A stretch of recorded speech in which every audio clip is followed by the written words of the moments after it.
என் முடி சுருட்டையா இருக்கும். என் முடி இப்போ கொஞ்சம் ஸ்ட்ரைட்டன் பண்ணியிருக்கேன்.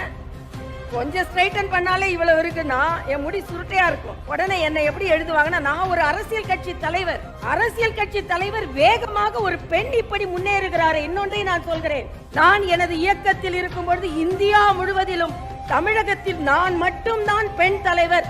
அந்த பெருமையை நான் பெற்றிருந்தேன். ஒரு முறை நான் விமான நிலையத்தில் அமர்ந்திருக்கிறேன். ஒருத்தர், நான் கெஸ்ட் ரூம், ஸ்பெஷல் கெஸ்ட் ரூம்ல உட்கார்ந்திருக்கேன். 2-3 அரசியல்வாதிகள் வேறு மாநிலத்தை சார்ந்தவர்கள் வந்தார்கள்.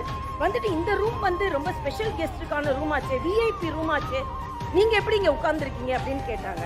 நான் சொன்னேன், இந்த பாரதிய ஜனதா கட்சியின் மாநில தலைவர், தமிழகத்தின் தலைவர் அப்படின்னு நான் சொன்னேன். உடனே மகிழா மோர்ச்சாக்கா அப்படின்னு கேட்டாங்க. மகளிர் அணிக்கான்னு கேட்டாங்க. இல்லை, மெயின் பாடிக்கே நான் தான் தலைவர் என்றவுடன் அவர்கள் எழுந்து கும்பிட்டார்கள். ஆக ஒரு பெண் ஆண்களை நிர்வகிக்கும் தலைவராக இருக்கிறீர்களா என்று கேட்டார்கள். ஆம் என்று சொன்னேன். கிராண்ட் ராயல் டூர்ஸோட பயணம் பண்ணுங்க. இடங்களும் புதுசு, நினைவுகளும் புதுசு.